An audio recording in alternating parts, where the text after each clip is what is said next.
రెడ్డిపల్లి రైతుల బాధలు వర్ణనాతీతంగా ఉన్నాయి.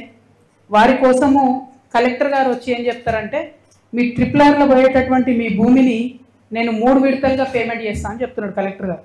కానీ ప్రజలు నమ్మడం లేదు.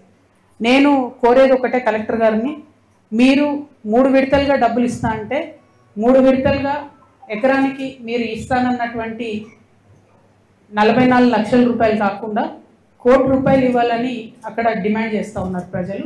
అది కూడా మీరు రిటర్న్లో ఇవ్వండి, రాసి ఇవ్వండి, మేము 3 దఫాలుగా ఈ 1 కోటి రూపాయలు పేమెంట్ చేస్తామని రైతులు భూమి ఇవ్వడానికి రెడీగా ఉన్నారు. లేదంటే అక్కడ కాళేశ్వరం కాలువ ఏదైతే ఆ ఊరు నుంచి పోతుందో అక్కడ ఒక 156 ఏకర్స్ 156 ఎకరాలు ఎక్సెస్ ఉన్నది ల్యాండ్.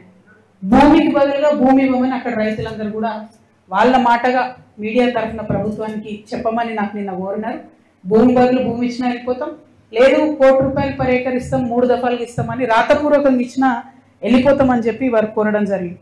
అయితే ఇక్కడ ఇంకొక సమస్య ఏముందంటే, పాపం చాలా మంది వేములఘాట్లో మల్లన్న సాగర్లో భూములు పోయిన వాళ్ళు వచ్చి రెడ్డిపల్లిలో కొనుక్కున్నారు. ఇప్పుడు వాళ్ళ ల్యాండ్ మళ్ళీ పోతుంది ట్రిప్లర్లో. సో బీభత్సమైన పరిస్థితి ఉంది. ఇక్కడ ఈ ఒక్క జిల్లాలోనే కాదు, నేను నల్గొండలో కూడా ఇదే పరిస్థితి చూసిన. సో నేను ప్రభుత్వాన్ని రిక్వెస్ట్ చేసేది ఏంటంటే, డబుల్ ఎవరి అయితే మనం ల్యాండ్ అక్వైర్ చేస్తున్నామో వాళ్ళకు కొంత సానుభూతితో ఆలోచించి మంచి ధర ఇవ్వవలసిందిగా నేను రిక్వెస్ట్ చేస్తూ ఉన్నాను.